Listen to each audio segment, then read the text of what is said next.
so it's now Tuesday, the 5th of June.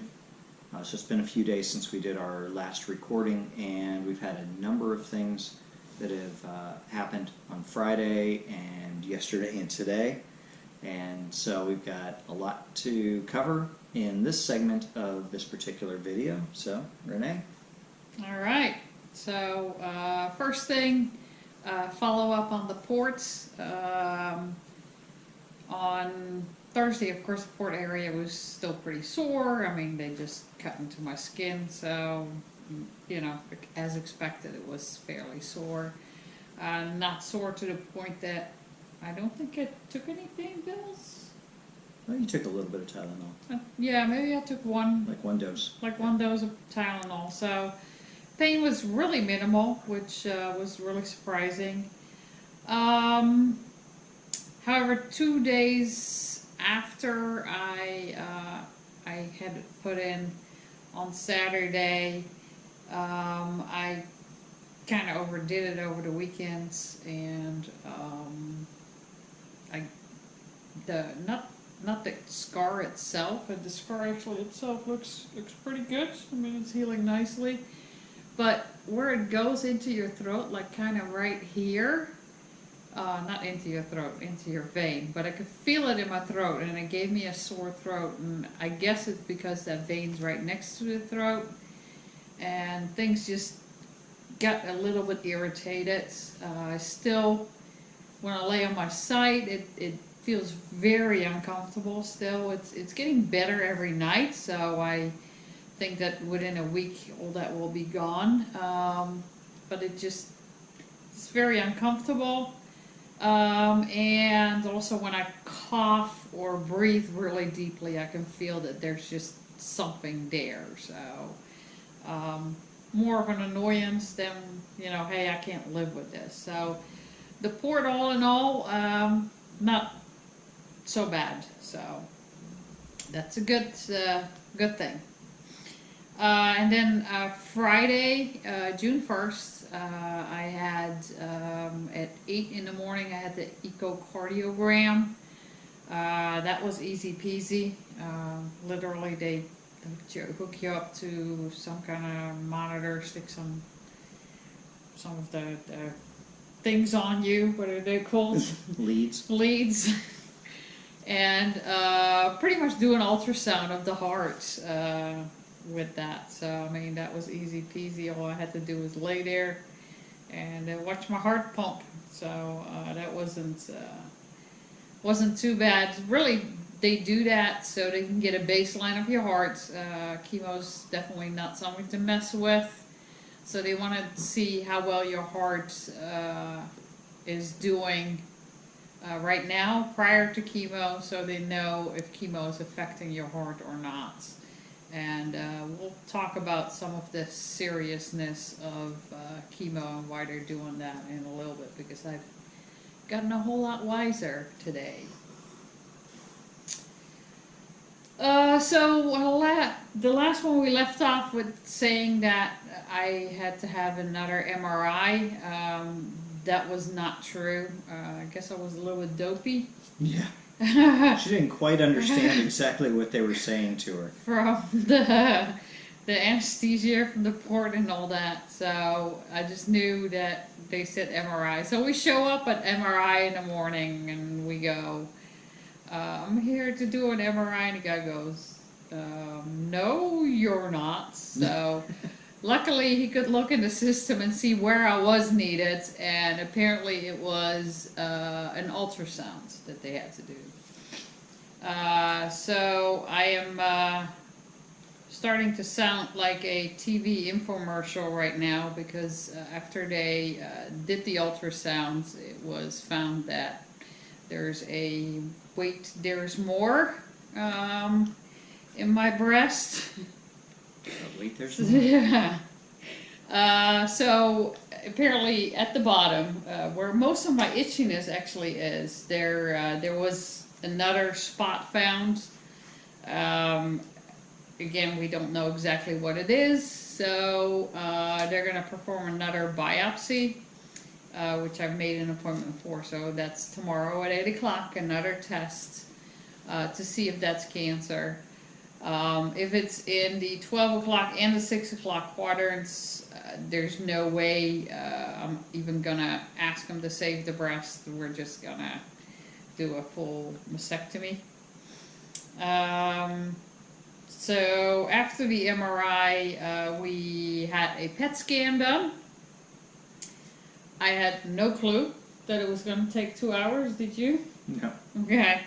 And I read up on it a little bit, just to look at the procedure, not at everything that needed to occur prior to the procedure. So if you ever need a PET scan, make sure that whoever's waiting for you takes a book or whatever with them. Has something to do. Something to do, because they'll be sitting there for 2 hours waiting for you. Have a charger for your cell phone so you can keep it charged up. I had my big battery pack, and had it plugged in. So it was actually kind of an enjoyable experience for me. I got to be radioactive, so they put a vein in your arm. A vein in your arm? A vein in your arm. No, IV. an IV in your arm, and put some radioactive fluid into your vein, and they do starve you to death for about 4 hours prior. You cannot eat or drink anything.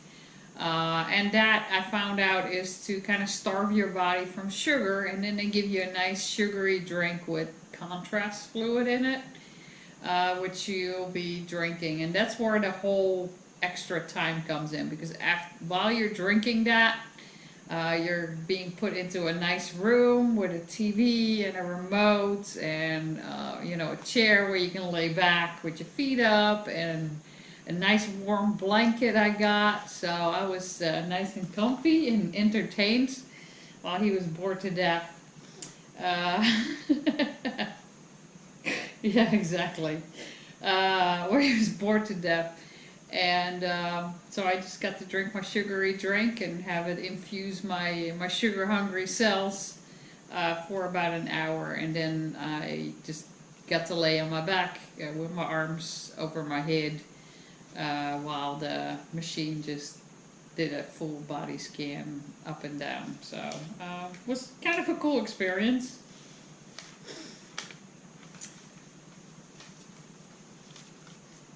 So after Friday, when I joke about it now with the MRI and finding a spot. I always say, if you can't find humor in anything, all you can do is cry about it, and that's the last thing I want to do. But I think for me, we've waited this long to make the next video, because I did go into a down spiral for a little bit, and I did have a very, very hard time after they found that spot, because at that point I really got scared, because I went like, okay, we got a spot on my breast, got a spot underneath my arm, and I really thought that would be it, and then there's a maybe at the bottom of my breast. So at that point I just got really scared. And the problem is, over the weekends, you just don't get answers. So when you're going through this, where you have a lot of tests, and which normally takes about 2 days to get answers back. If there's a weekend in between, it's easily 4 days, or even 24 hours becomes 3 days instead of 24 hours. So at this point, where you're still looking for a lot of answers, you're gonna hate the weekends. I mean, I used to look forward to the weekends, no work, hang out, have fun, especially in the summertime. Now I literally don't like the weekends. I dread the weekends, because that's the time where we don't get any answers. And if we're waiting for test results, we don't get those. So anyways, we did the PET scan on Friday, and they told me 24 hours, but it was Friday, so I didn't get the results until Monday, which was yesterday. The PET scan came back semi-clear. Of course, more questions instead of answers. That seems to be the pattern here. Yeah. So it was clear except for my colon, which I do have all sort of colitis, and everybody is pretty much convinced that whatever showed up on the PET scan is probably just my ulcerative colitis, because I had a colonoscopy about a year ago, which was clear. And my one and only remaining ovary, I had the other one removed because it had a cyst on it, also lit up, but I have a history of cysts, and it's very, very likely that it lit up because I have a cyst on my ovary. So we do need to, again, now, instead of getting answers, go for more tests. So now I need to get a ultrasound of my ovary. And then lastly today was a long-awaited visit with the oncologist. I've been kind of, hate to say it, but looking forward to this visit. Sounds weird, but you start looking forward to answers and what your future holds. So I've been really excited about today. I think we have a really good oncologist. I really like this guy. He's from Virginia Oncology Associates here in Hampton Roads. So initially he recommended, as far as my regimen, I'm not going to go through the entire visit because that's probably going to take a couple of hours, but, well, maybe not a couple of hours, but we initially, he recommended, after looking through my history and talking to me, doing the AC-T regimen. That regimen is usually given to younger women or those with higher grade cancers. And the reason younger women is that cancer does tend to float around in your blood, apparently, and the survival rate for having the higher grade chemo is greater in younger women because they naturally would tend to live longer. So I would hope that I would live at least 40 more years until I am, well, 88 is kind of old, so, you know, at least maybe 30, maybe 35 more years, but at least still a pretty long time. So that's a long time for your body to, you know, make sure that you don't get cancer.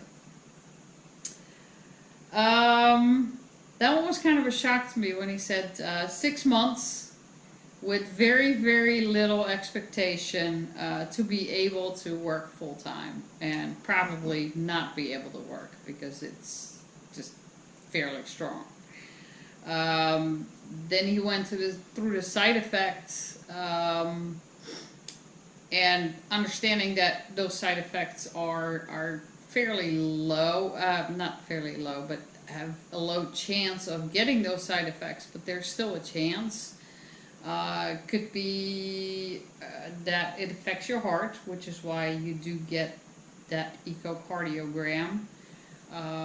You know, people will die of heart failure if that's not detected in time, and they might dial back to chemo if they find your heart just can't take it. So you'll get those every so often to make sure that your heart's still functioning correctly.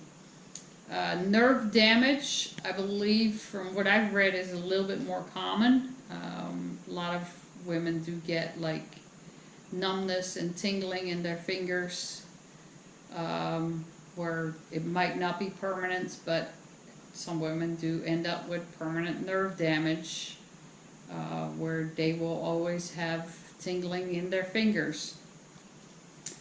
And then the worst would be if after a few years you walk away with leukemia. So that's also a possibility. I just want to say these three longer term side effects, the likelihood of them is very low, and that's why they continue to give this treatment. And I'll put the name of these various parts of the chemo, what the A and the C and the T are. But these come from that A chemical that they give you in the chemo. The likelihood of these side effects is very low. Really, what everybody gets is nausea, which then they give you some anti-nausea medicine with it, and the hair loss. So these side effects aren't a reason to not get chemo, but it is something to think about, and whether whether it's an acceptable risk for you, because there is a slight, and I do want to emphasize it as a slight chance of having one of these three longer term issues with your heart, with your nerves, and getting leukemia. Yep, very true. So as we were talking, and again, I don't know how we got on the subject, but he did get at a certain point on the subject that there is a possibility to get what they call chemo light, which is a 3 to 4 months, and that's kind of what I believe my surgeon had kind of led me to believe that I would get. However, he said he wasn't really playing with a full deck of cards right now to make that decision. There's another test out there, which is an Oncotype DX test. So I believe with that test they can grade the reoccurrence of cancer, how likely it will be to reoccur. They'll do that test on the biopsy slides or whatever they have prepared. So so that's the route we're going to go right now, is to do the Oncotype DX. I might also opt for, if it comes out that, hey, if light is a possibility for me, to do the full mastectomy on both breasts, and if they feel like it needs to happen, to also take the ovary. That kind of leads me into also the genetic testing and counseling. That's one of those things, again, I mean, if I am likely to have, again, I think they look at reoccurrence through that as well. If my genetic makeup makes me more susceptible to cancer, and how high the percentage is. Again, that's a decision we'll have to make after that testing comes back. So, so I think that's pretty much it, right? Again, more questions than answers over this last week. I'm pretty optimistic again. It just continues on being a roller coaster ride, and I guess I'm taking everybody with me on my roller coaster ride right now. So just a quick recap what the future holds for me right now. Tomorrow I have my biopsy. I will have to get an ultrasound of my ovary to make sure that all that's free and clear. Maybe a colonoscopy. They'll look at how long ago my last colonoscopy actually was. I think it was within the last year. The Oncotype DX test, they don't need me to be there because they already have a part of me there, so they can do it on that. Genetic testing, and in 9 days I need to go see the oncologist that I saw today again, just as a follow-up. He also wants to get all my images, so apparently which is, I think, kind of cool with cancer, that they put this in front of a board once a week. Yeah, they do a weekly tumor board, and so it brings together oncologists and surgeons and the geneticists, and they've got a full panel of everybody, all the fields that have an input on this, and they can present the case and what the current treatment plan is, and whether everyone agrees that that is the right route to go, or if there's something that particular doctor missed because it's not his specialty, and so the person that is in that specialty can see it and say, well, maybe we should do it this way instead. So we're trying to get that imaging over to them so that it can go in front of their tumor board next Tuesday, a week from today. Yeah, I thought that was pretty cool. I don't think you have that in any specialty that I can think of that I've ever heard of. So I thought that was really cool. So that's my life right now. That's our life right now. So we'll keep you posted.